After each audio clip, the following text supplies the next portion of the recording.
Hi friends, Renee Keese here with Carolina Creative. I'm a Stampin' Up! Demonstrator here with card making ideas for you. Today I am back to working with the Seasons of Green and Gold suite, which includes the really pretty Designer Series papers. Just an example of some of the papers. There's a vellum paper that goes with this. If you've never seen the vellum, it's almost see-through. It's opaque, but it has pretty designs. And some of these can be cut out with the die cuts.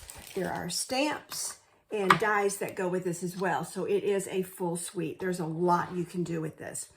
Today I'm going to do a little spin on this. I'm using several different papers. I've already die cut some circles. And I used a deckled edge for this. Anything would work. I was just trying to capture images of some of the greenery. I'll pick one of these to go onto the card. And then I took a piece of vellum and die cut this as well. If I put something dark behind it, you can see that it does have a very subtle image on it, kind of gives it a little bit of texture.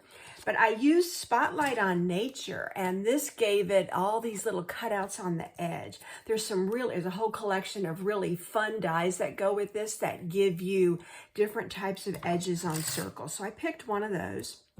And then I also die cut a small circle, and this is going to be for my sentiment. So you'll see how all this goes together in a minute. I'll flip the camera and start by doing some stamping so that I can get the inks and all this stuff out of my way before I assemble. And we're going to do some heat embossing today too. So now you can see my work area.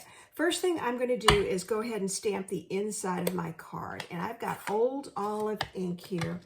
And I am using sentiments from Greetings of the Season, which coordinates really well with the gold greenery and this whole suite, Seasons of Green and Gold. So inside the card, I'm going to stamp, "May your holiday season be filled with warmth and cheerful celebration."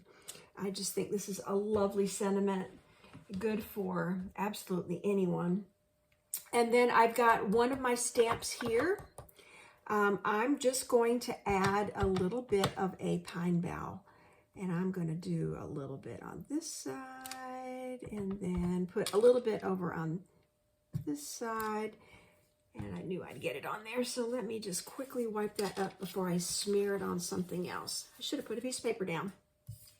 So now this is the inside of my card. I have a little bit of decoration. I like it. It looks very pretty. And there's still plenty of room to write a sentiment. So I should now be done with my Old Olive ink. What I've got next is my Versamark.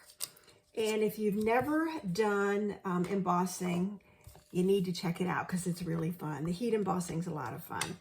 This makes a watermark. So again, I'm using a little bit of greenery, a stamp, and it's just going to say Merry Christmas. This came out of the same set. Right now the name is just escaping me. Greetings of the Season. Greetings of the Season. Pretty sure that's what it is. So I'm going to stamp this and transfer what will look like a very faint watermark. I'll hold this up to the camera. And so this is now ready to receive the embossing powder. And then half the fun is going ahead and melting that embossing powder. So I still use my tray. I just think this was the greatest invention ever. I'm going to, because this is small, I'm going to go ahead and hold it with the little forceps here. And I'm simply going to sprinkle powder. Make sure I get it all covered, and if not, I'll just do it again.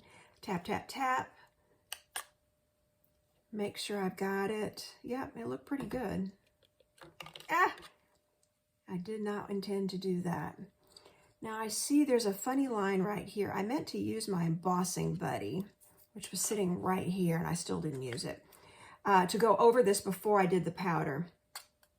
A lot of times I forget that step. So once you've got the powder on here, we use the heat tool.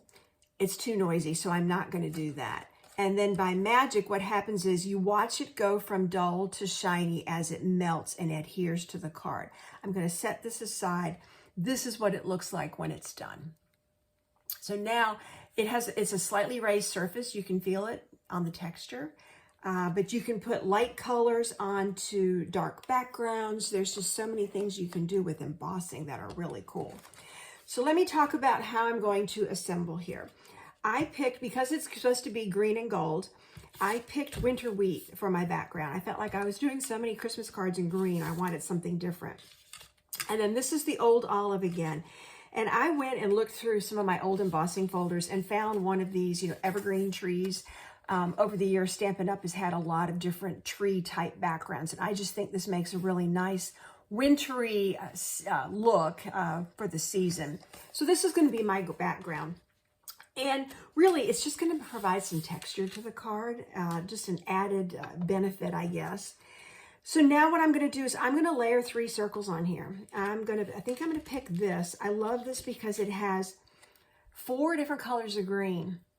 So we're really working within shades of green. There's old olive, there is garden green, there is dark spruce, and I think that's even seafoam in there. So you have a lot of different options, and you'll see I'm picking a couple of different shades of green because the sentiment is on garden green.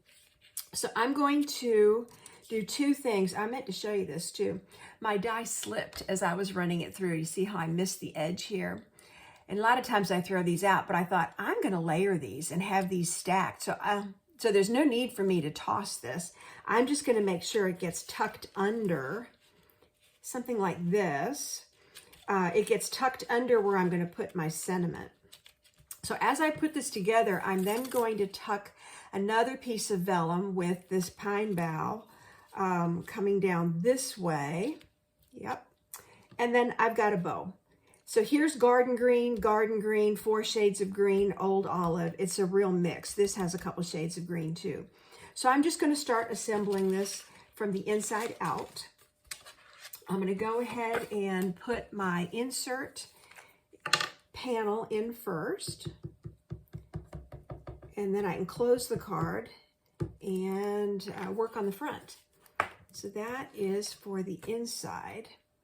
And I just think, again, with the gold card base, this just gives you a nice contrast. I've got green and gold. Everything's about green and gold. Now, because this has heavy texture on the back, I am going to use my, oh, it's right in front of me. I have so many Stampin' Seals sitting right here that I forget it's right in front of me. I just feel like this gives me a firmer, more smooth adherence to the card base. I'll put a little bit in the middle too. So I've kind of done all the corners and then a little bit along the edges to make sure it's going to lay flat. And I'm going to center this up so that I have a gold frame all the way around the edges. It should be about a 1/4 inch all the way around the edge. Yeah, maybe it's only that's a 1/4. Okay, so now I'm ready to start playing with how I'm going to assemble these. Because you can see through the vellum, I am going to put the vellum on top here. And I want the tree to peek out, so I think I need to lower this just a little bit. So now I'm going to, again, put Stampin' Seal on the back of this first circle. And obviously, you could mix this up. I have another circle here. I'm probably going to do a couple cards like this. I could have put this on here. I mean, there's so many different designs that you can make die cut a whole bunch of circles and then just put them all together. So I'm going to put that there. I'm going to put my adhesive on the lower end here in hopes that it should be covered, yes. Because I don't want that to show. Sometimes it can peek through. The liquid glue can be a good choice if you think it's going to show. And then for this, I'm going to use dimensionals. I'm going to pop this up off the surface. So 4 should be all I need on this size. Die cut. 2, 3, 4 backings, right like that. And then cover up my little edge there. I'm going to go a little higher because I can see, because I'm looking for it.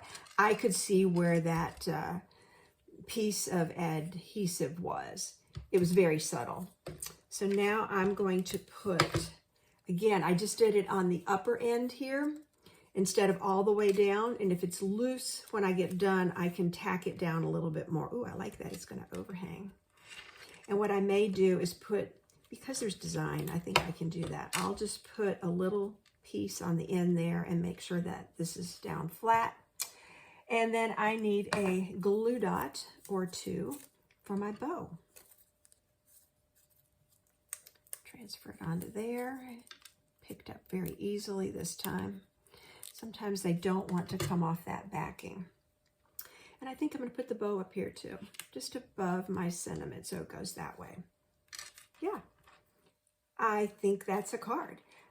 One more touch. Since I've got Wink of Stella sitting right here, I'm going to put just a little sparkle on this, a little sparkle here, and maybe a few of these leaves too. This already has some pretty gold accents, so it doesn't need a lot. And if you wanted, a few gemstones on there, it could be really pretty too. So let me flip the camera.